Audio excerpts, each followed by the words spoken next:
What's up mga bata? Dahil naboboring ako bigla ko naisip na hamanin ng 1v1 ang top 1 Global Guinevere. Yeah, boy. Pinuntahan ko na nga ang profile niya at bigla ganito ang lumantad sa harapan ko. Uy! Gagi niyan. Bastas. Kaysa tignan nyo yun ay tignan na lang natin ang history niya. Grabe puro panalo. Nagpapainggit porket loose streak ako. Kaso may chocolate siya dito.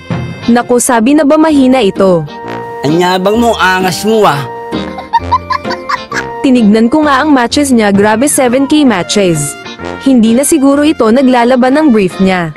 Pero kilala nyo naman si Regine Place na gumagamit ng Tita Gwyn. Hindi niya rin pinaglalaban ng panty si Tita Gwyn kaya never pa siya na chocolate kaya ito ay sure win. Panoorin nyo na lang kung paano ko durugin ang top 1 global na ito.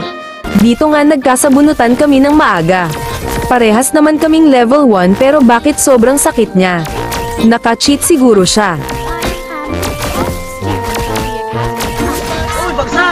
Grabe laglag modest ko dun ah. Naunang dugo ako. Naka-cheat nga siguro ito guys. Cheater siguro mga top global kaya ang bilis nila magpa-rank up. Dito nga napatay niya na naman ako. Pero pinagbigyan ko lang siya. My term. Makakaamoy ka ngayon ng panty ni Tita Gwyn na walang laba-laba.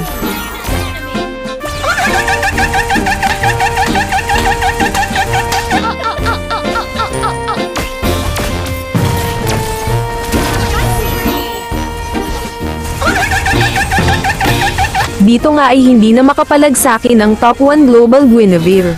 Ginawa ko lang siyang AI sa mga kamay ko. Na-spawn trap ko nga siya dito. Kaya hindi na siya makapalag kay Tita Gwyn.